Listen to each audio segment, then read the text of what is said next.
तो हेलो दोस्तों, रीजनिंग के इस पार्ट में मैं आपके लिए लेकर आया हूँ एक और न्यू पैटर्न्स है जो कि क्रॉस मल्टीप्लिकेशंस का है। इस पैटर्न्स में आपको कुछ क्रॉस टाइप्स के सिंबल्स दे रखे होते हैं, उसमें कुछ अंक लिखे होते हैं और सॉल्व करना है। तो सॉल्व करने का तरीका या तो सामने से घटा लीजिए या ऊपर नीचे से, या फिर इनके आमने सामने की संख्याओं से आपको जोड़ गुणा भाग या फिर घटाओ या फिर किसी तरह का स्क्वायर रूट के क्वेश्चन होते हैं इसमें। तो देखिए स्टार्टिंग करते हैं फर्स्ट से, यानी 56 में से अगर माइनस घटा दूँ तो इसका आंसर आता है 34। अगर वहीं से 15 में से अगर मैं 8 माइनस करूँ तो इसका आंसर आता है 15 में से 8 माइनस किया तो 7। अब मुझे इसमें से जोड़ना है, घटाना है, गुणा करना, भाग करना, तब जाके मुझे ऐसा सेंटर का आंसर लाना पड़ता। तो मैं जोड़ देता हूँ तो इसका आंसर 41 आता है, यानी सेंटर का आंसर आ रहा है। अब देखते हैं यही पैटर्न सेकंड वाले क्वेश्चन में फॉलो होता है या नहीं। तो 46 में 10 माइनस करता हूँ 36, और 9 में से 6 माइनस करता हूँ तो इसका आंसर आता है 3। तो बेसिकली यही पॉइंट है। अब इसमें जोड़ देता हूँ तो यानी कि 39, यानी कि ये पैटर्न फॉलो हो रहा है।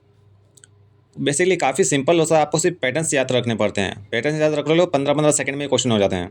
उसी तरह 34 में से 14 माइनस करता हूँ 20, और 11 में से 6 माइनस करता हूँ तो आंसर आता है 5। अब मैं से जोड़ देता हूँ तो यानी इसका आंसर आता है 25। अब देखते हैं इसमें से 25 ए वाला आंसर है, यानी कि आपका राइट है।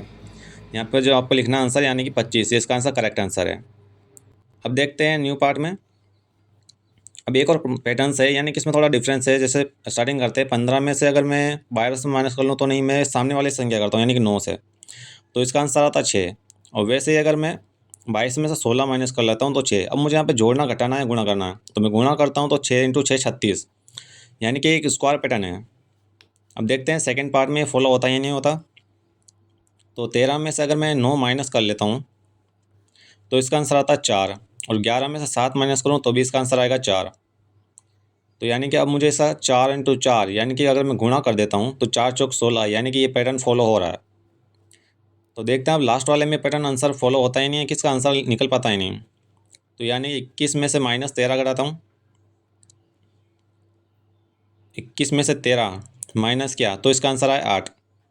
अब मुझे 15 में से इतने कितनी संख्या घटानी है कि इसका आंसर मेरे को मल्टीप्लिकेशन करने पर 8 से इसका आंसर 64 आ जाए।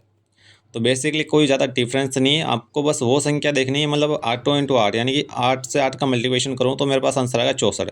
तो 15 में से 7 माइनस कर लेता हूँ तो इसका आंसर आता है 8, यानी कि आपका आंसर 16 हो गया। तो चैनल सब्सक्राइब जरूर कर लीजिए और नए पैटर्न के लिए वीडियो बेल